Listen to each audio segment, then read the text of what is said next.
لمجموعون الی میقات یوم معلوم. لمج جیم کے اوپر جو ہے یہ قلقلہ کریں گے کیونکہ یہ حروف قلقلہ میں سے ہے، اور حروف قلقلہ جب ساکن ہو تو قلقلہ کیا جاتا ہے. لمجموعون، میم کے بعد واو ساکن ہے، واو ساکن سے پہلے پیش ہو تو واو مدہ ہوتا ہے. ایک الف کی مقدار اس کو لمبا کریں گے. آئین جو ہے اس کو پڑھتے ہوئے خاص خیال رکھنا ہے کہ کہیں حمزہ کی آواز نہ نکلے، آئین کی آواز ہی نکلنی چاہیے.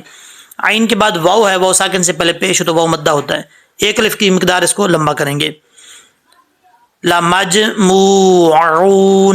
عون الی میقات، لام کے اوپر کھڑا زبر ہے، ایک الف کی مقدار اس کو لمبا کریں گے. میم کے آگے جو یا ہے یا ساکن ہے، یا ساکن سے پہلے زیر ہو تو یا مدہ ہوتا ہے، ایک الف کی مقدار اس کو لمبا کریں گے. قاف حروف مستعلیہ میں ایسے ہے، اس کو پر پڑھا جائے گا یعنی موٹا پڑھا جائے گا.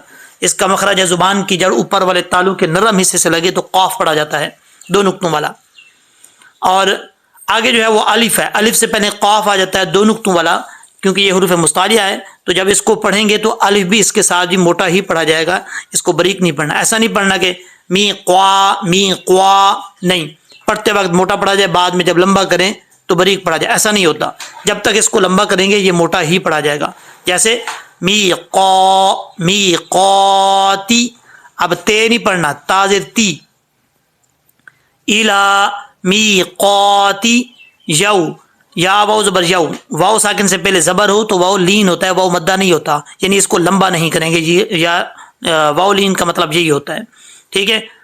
آگے میم کے بعد دوسری میم آ رہی ہے، یہاں پر ادغام یرملون ہو رہا ہے. دو زیر ہو یا دو پیش ہو، دو زبر ہوں، اس تنوین کے بعد اگر حروف یرملون میں سے کوئی حرف آ جائے تو کیا ہوتا ہے؟ غنہ، ادغام یرملون کا. تو ایک الف کی مقدار یہاں پہ غنہ کریں گے. میم کے بعد عین ہے، عین کو کلیئر کر کے پڑھنا ہے.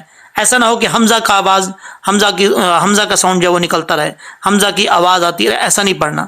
یعنی مم معلوم، یہ غلط ہے.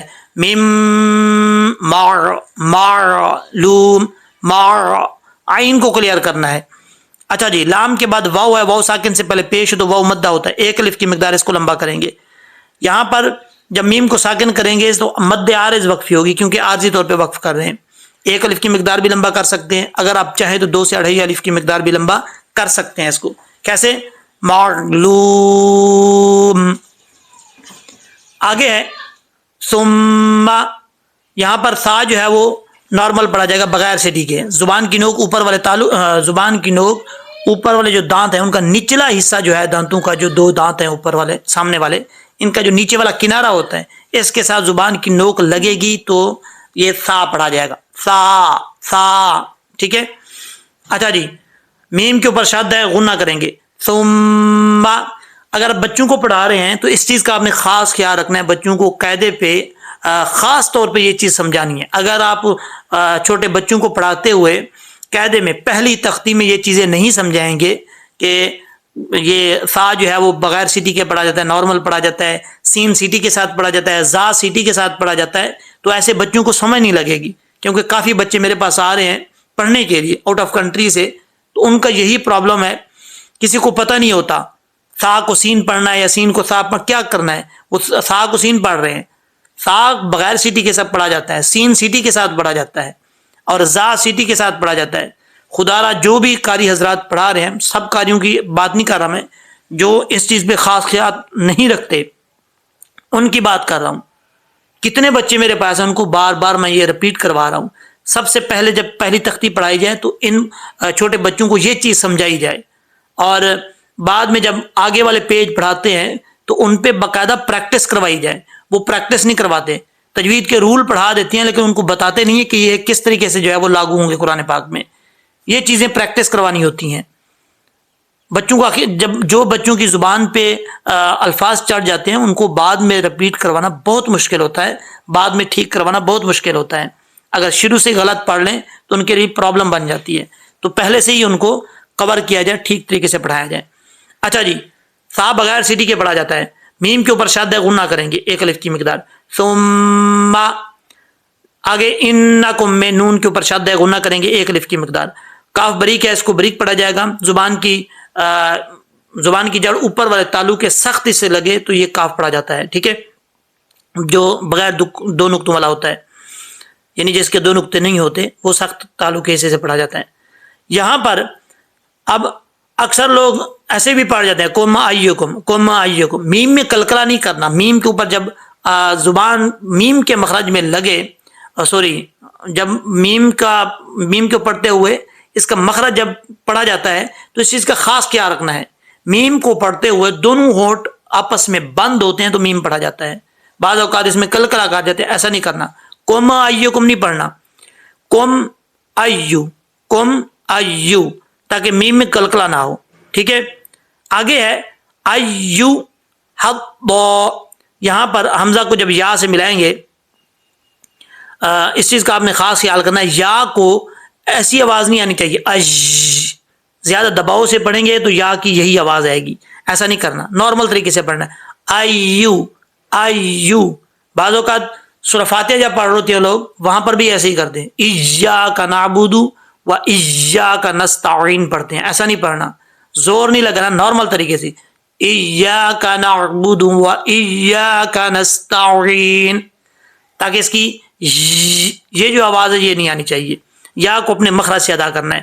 ایو. ٹھیک ہے. اچھا جی, اب ہا کو یہاں ضاد کے ساتھ ملائیں گے. پہلے بلکہ اس کو پریکٹس کر لیتے ہیں, آپ نے میرے ساتھ ساتھ پریکٹس کرنی ہے. لَمَجْمُوعُونَ إِلَى مِيقَاتِ يَوْمٍ معلوم. عین کو جھٹکا بھی نہیں دینا. ثم انکم ایھا الضالون. ہاں کو جب ضاد سے ملائیں گے بیچ میں الف لام جو ہے وہ گر جائے گا. میں آپ کو واضح کر کے دکھاتا ہوں. یہ دیکھیں, یہ الف لام گر جائے گا. اب ضاد کے آگے جو ہے وہ الف ہے. بعض اوقات لوگ پڑھتے ہیں ایھا الضالون, ایسا نہیں کرنا. ضاد کے اوپر جو شد ہے وہ بھی پڑھی جائے گی. پھر ضاد کے آگے جو الف ہے اس کو لمبا کر کے لام کے ساتھ ملانا ہے, کیونکہ الف کے اوپر بڑی مد ہے. ٹھیک ہے. اس کو 5 الف کے برابر جو ہے کھینچنا ہوتا ہے, جیسے سورہ فاتحہ کے آخر میں ہے. اب یہاں پر الف کو لمبا کریں گے, مد پوری مقدار کر کے پھر لام کے ساتھ ملائیں گے. پھر لام کے اوپر جو پیش ہے وہ پڑھا جائے گا. کیسے؟ ایھا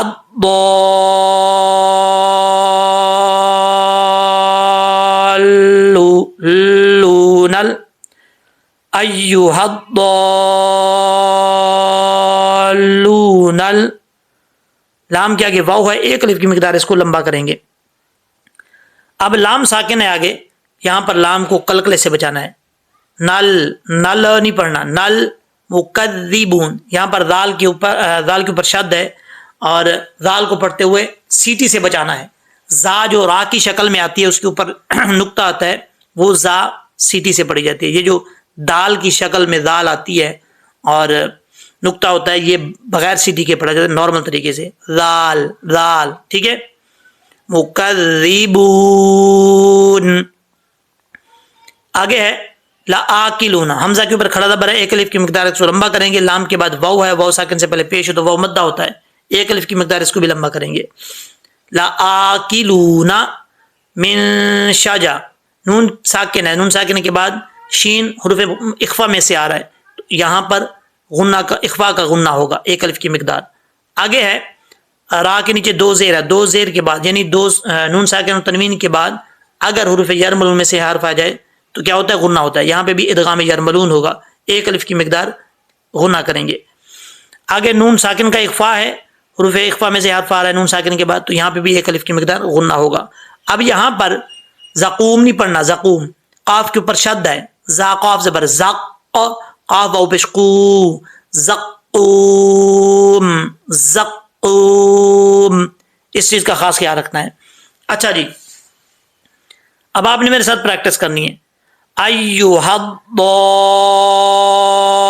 الضالون المکذبون لآکلون من شجر من زقوم. یہاں پر را کے نیچے 2 زیر ہیں تو بریک پڑھا جائے گا, را کے نیچے زیر تو بریک پڑھا جاتا ہے. ٹھیک ہے. اس چیز کا آپ نے خاص خیال رکھنا ہے. اچھا جی, اب ہم اس کو لہجے میں پڑھ لیتے ہیں, آپ نے میرے ساتھ ساتھ پڑھنا ہے. اعوذ باللہ من الشیطان الرجیم بسم اللہ الرحمن الرحیم لَمَجْمُوعُونَ إِلَى مِيقَاتِ يَوْمٍ مَّعْلُومٍ ثُمَّ إِنَّكُمْ أَيُّهَا الضَّالُّونَ